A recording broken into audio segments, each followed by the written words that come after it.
ഇപ്പോൾ ലഭിക്കുന്ന ഒരു വാർത്തയിലേക്ക്. കണ്ണൂർ കൂട്ടുപുഴ ചെക്ക് പോസ്റ്റിൽ പോലീസ് പരിശോധനയ്ക്കിടെ യുവാവ് പുഴയിൽ ചാടി. കാർ പരിശോധനയ്ക്കിടെയാണ് യുവാവ് ഓടി പുഴയിലേക്ക് ചാടിയത്. ഫയർഫോഴ്സും പോലീസും തെരച്ചിൽ തുടരുകയാണ്. അരുൺ പൂപ്പറമ്പ കണ്ണൂരിൽ നിന്ന് ചേരുന്നു കൂടുതൽ വിവരങ്ങളുമായി. അരുൺ, താമരശ്ശേരിയിൽ സമാനമായ ഒരു സംഭവം ഉണ്ടായതാണ്. അന്ന് കൊക്കയിലേക്ക് എടുത്തു ചാടിയിരുന്ന ഒരു യുവാവ് ഇതേപോലൊരു പരിശോധന സമയത്താണ് അങ്ങനെ യുവാവ് കൊക്കയിലേക്ക് ചാടിയത്. ഇപ്പോൾ പുഴയിലേക്ക് ചാടുകയായിരുന്നു. എന്താണ് നമുക്ക് മനസ്സിലാക്കാൻ കഴിയുന്ന കാര്യങ്ങൾ? ഇപ്പോഴും തെരച്ചിൽ തുടരുകയാണോ?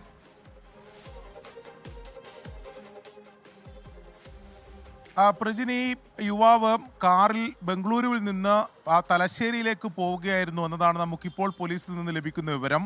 ആ യുവാവിനൊപ്പം മറ്റ് 2 സുഹൃത്തുക്കൾ കൂടി ഉണ്ടായിരുന്നു. ഇവർ ബംഗളൂരുവിൽ നിന്ന് ഈ തലശ്ശേരിയിലേക്ക് പോകുന്നതിനിടെ ഈ കൂട്ടുപുഴ ചെക്ക് പോസ്റ്റിൽ ഇവരുടെ വാഹനം പോലീസ് പരിശോധിക്കുകയാണ്. ഈ പരിശോധിക്കുന്നതിനിടെ ഇവരെ 3 പേരോടും വാഹനത്തിൽ നിന്ന് കാറിൽ നിന്ന് പുറത്തിറങ്ങാൻ പറഞ്ഞു. അങ്ങനെ 3 പേരും പുറത്തിറങ്ങി.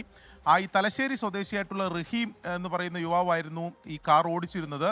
ഇവർ 3 പേരും പുറത്തിറങ്ങിയതിന് ശേഷം ഇവരുടെ ദേഹ പരിശോധന ആരംഭിച്ചു. പോലീസ് മറ്റ് 2 പേരുടെയും ദേഹ പരിശോധിക്കുന്നതിനിടെയാണ് പെട്ടെന്ന് ഈ റഹീം അവിടെ നിന്ന് ഓടി മാറിയത്. ഈ ചെക്ക് പോസ്റ്റ് തൊട്ട് സമീപം തന്നെ കൂട്ടുപുഴ പാലമാണ്, അതിൻ്റെ താഴെ പുഴയാണ്.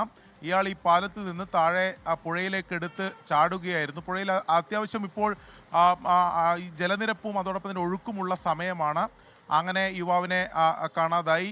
പോലീസും അതോടൊപ്പം തന്നെ ഇരുട്ടിയിൽ നിന്നുള്ള ഫയർഫോഴ്സ് സംഘവും പെട്ടെന്ന് അവിടെ എത്തുകയും തെരച്ചിൽ നടപടികളൊക്കെ തുടങ്ങുകയും ചെയ്തിട്ടുണ്ട്. പക്ഷേ ഇതുവരെ യുവാവിനെ കണ്ടെത്താൻ സാധിച്ചിട്ടില്ല. വാഹനത്തിൽ നിന്നും മറ്റ് എന്തെങ്കിലും ലഹരി മരുന്നോ മറ്റും കണ്ടെത്താൻ സാധിച്ചിട്ടില്ല. പക്ഷേ ഇപ്പോൾ പോലീസ് സംശയിക്കുന്നത് ഇയാളുടെ പക്കൽ ഇയാൾ എവിടെയെങ്കിലും ദേഹത്ത് എവിടെയെങ്കിലും ഒളിപ്പിച്ചില്ലെങ്കിൽ ലഹരി മരുന്നോ മറ്റെന്തെങ്കിലും ഉണ്ടാവാനുള്ള സാധ്യത ഉണ്ട് എന്ന കാര്യമാണ് ഇപ്പോൾ പോലീസ് തന്നെ സംശയിക്കുന്നത്. മറ്റ് 2 ഈ കാറിലുണ്ടായിരുന്ന മറ്റ് 2 സുഹൃത്തുക്കളെ പോലീസ് കസ്റ്റഡിയിലെടുത്തിട്ടുണ്ട്. ഈ പുഴയിലേക്ക് ചാടിയ യുവാവിനായി തെരച്ചിൽ ഇപ്പോഴും തുടരുകയാണ്. അരുൺ പൂപ്പറമ്പയാണ് കണ്ണൂരിൽ നിന്ന് വിശദാംശങ്ങൾ നൽകിയത്.